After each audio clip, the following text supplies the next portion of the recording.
ক্যালেন্ডারের তারিখ বলছে আজ তার বাবার মৃত্যুবার্ষিকী। আজ সেই দুঃখের দিন, আজ চোখে জল ফেলার দিন। আর আজকের দিনে চোখের জল মুছিয়ে দিলেন গ্রামবাসীদের। তিনি মিতালি বাগ, আরামবাগের সাংসদ। তার বাবা যখন মারা যান তিনি পঞ্চায়েতের সদস্য ছিলেন, আজ তিনি সাংসদ। বাবাকে হারিয়ে যে চোখের জল ফেলেছিলেন, এবার গ্রামের মানুষকে আলো দেখিয়ে তাদের চোখের জল মুছলেন। একদিকে তার দুঃখের দিন, এত মানুষের আনন্দের হয়ে উঠল সাংসদের একটা পদক্ষেপে।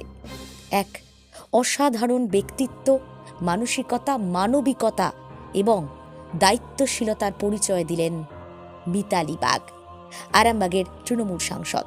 কি করলেন বিস্তারিত জানাই আপনাদের। তোমার বাড়িতেও লাইন যাবে তো আজকে?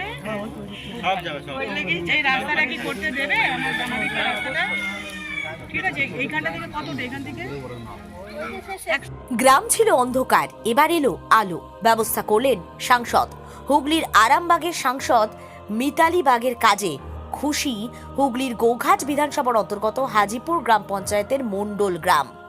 12-14 বছর অপেক্ষা করতে হয়েছে, অবশেষে আলো জ্বলল। আনন্দে কেঁদে ফেললেন গ্রামবাসীরা। বিদ্যুৎ পৌঁছয়নি প্রায় 1 যুগ হয়ে গেছিল। সরকারি বিদ্যুতের লাইন গ্রামে পৌঁছতেই খুশির হাওয়া। জানা গেছে আগে বিদ্যুৎ সংযোগের উদ্যোগ নেওয়া হয়েছিল, কিন্তু জায়গা সংক্রান্ত সমস্যার কারণে বিদ্যুৎ সংযোগ দেওয়া সম্ভব হয়নি। গ্রামবাসীরা বিভিন্ন দপ্তর থেকে শুরু করে নেতা নেতৃত্বদের কাছে গেছেন, বারবার আলোর জন্য, বিদ্যুতের লাইনের জন্য দ্বারস্থ হয়েছেন এখান থেকে সেখান। কাজের কাজ কিচ্ছু হয়নি। এরপর গ্রামবাসীরা 31 ডিসেম্বর আরামবাগের সাংসদ মিতালি বাগকে সবটা জানান। তৃণমূল সংসদ তার দলের নেতৃত্ব কর্মীদের নিয়ে 1 সপ্তাহের মধ্যেই এই গ্রামে বিদ্যুতের ব্যবস্থা করে দিলেন। সোমবার থেকে শুরু হয়েছে কাজ। খুশি এলাকার মানুষ। তারা বলছেন সাংসদের মানবিক উদ্যোগ তাদের মন ছুঁয়ে গেছে।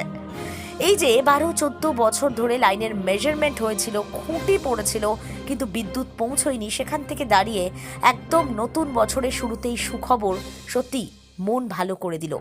তৃণমূল কংগ্রেসের কর্মীদের সকলের সহযোগিতায় এবার এই গ্রামের সবকটা বাড়িতে আলো জ্বলবে, অর্থাৎ তমস্যা কাটিয়ে সেই আলোর পথে যাত্রা। এই জয়যাত্রার পিছনে নেপথ্যে মা মাটি মানুষের সরকার, সাংসদ মিতালি বাগ। তৃণমূল কংগ্রেসের টিকিটে গত লোকসভা নির্বাচনে যাকে জিতিয়েছেন আরামবাগের মানুষ, তাই নিজের সংসদীয় এলাকার উন্নয়নে তিনি অবিচল। দেখতে থাকুন নিউজ বাংলাদেশা। মুসলিম পাড়া এটা যে কোনো কারণেই হোক দীর্ঘ 14 থেকে 15 বছরের লাইনটা মেজারমেন্ট হয়েছিল, খুঁটি পিলারটা পড়েছিল, আমরা যেটা খুঁটি বলছি, খুঁটিটা গাড়া হয়েছিল, কিন্তু যে কোনো কারণেই হোক লাইনটা মানুষের কাছে পৌঁছে দিতে পারা যায়নি। তো আজকে এখানকার গ্রামবাসী এবং আমার একেবারে তৃণমূল কংগ্রেস একনিষ্ঠ কর্মীবৃন্দদের সকলের সহযোগিতায় আজকে এখানে গ্রামের মানুষ 14-15 বছর পর ঘরে যেমন আলো জ্বলবে, তাদের মুখেও কিন্তু অনেকটা চওড়া হাসি আমরা দেখতে পাচ্ছি। খুব ভালো লাগছে, এনারা এভাবে সহযোগিতা করেছেন। যে কোনো কারণেই হোক লাইনটা 15 বছর আটকে ছিল, এটাও কিন্তু কাম্য নয়। তার কারণ আমার বাড়িতে লাইন থাকবে, অন্যের বাড়িতে অন্ধকার থাকবে, এটা ঠিক নয়। তো সকলে একটা সহযোগিতা করেছেন। আমি বলবো এটাও আমার একটা গ্রামের পাশের বাড়ি, ওনারা এইভাবে আমাকে সহযোগিতা করুক। আগামী দিনে যেন আমি আরও ওনাদের অনেক কিছু কাজ করে যেতে পারি। এটা খুব খুব মানে হাততালি দেওয়ার মতো না, এটা আমি বলবো খুব একটা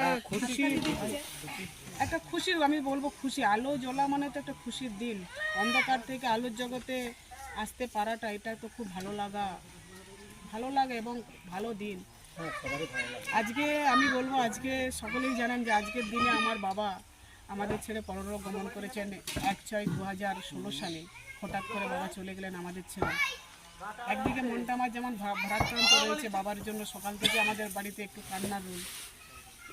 মাথার উপরে একমাত্র বাবা, সে যে বাবার মানে বাবা হাত ধরে শিখিয়েছে, পথ চলা শিখিয়েছে, পড়াশোনা একটু শিখিয়েছেন। সে বাবা যদি আজকে পাশে থাকতেন খুব ভালো লাগতো। একদিকে যেমন আজকে আমার কাছে দুঃখের দিন যে বাবা আমাদের ছেড়ে চলে গেছেন, অন্যদিকে এতগুলো বাবা মার মুখে হাসি দেখতে পাচ্ছি। এই আজকের দুঃখের দিনটা তো কিন্তু আমার কাছে একটা আনন্দের দিনেও হয়ে উঠেছে এক পক্ষে। অন্য দিক থেকে আনন্দের দিনই হয়ে উঠেছে। এখন এরা দীর্ঘ 15 থেকে 16 বছর অন্ধকারে ছিলেন, এই 20 থেকে 25টা পরিবার। পরীক্ষা দিতে পারবে। আমাদের বিশাল আনন্দ, দিদিরা করেছে বিশাল আনন্দ।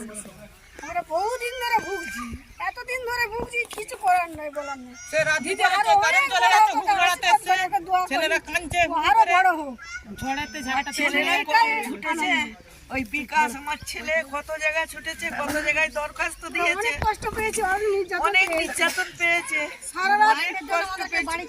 মাচা করে গায়ে সারা রাত আমরা জল ঢেলে বাস করেছি। শেষকালে ধিৎকার করে ভুগ দিল, দিদি আরো দেখতে পারিনি বলে ভুগ দিয়েছি, হাত তুলে অনেক দোয়া করছি, কষ্ট আরো করেছি। বড় হোক।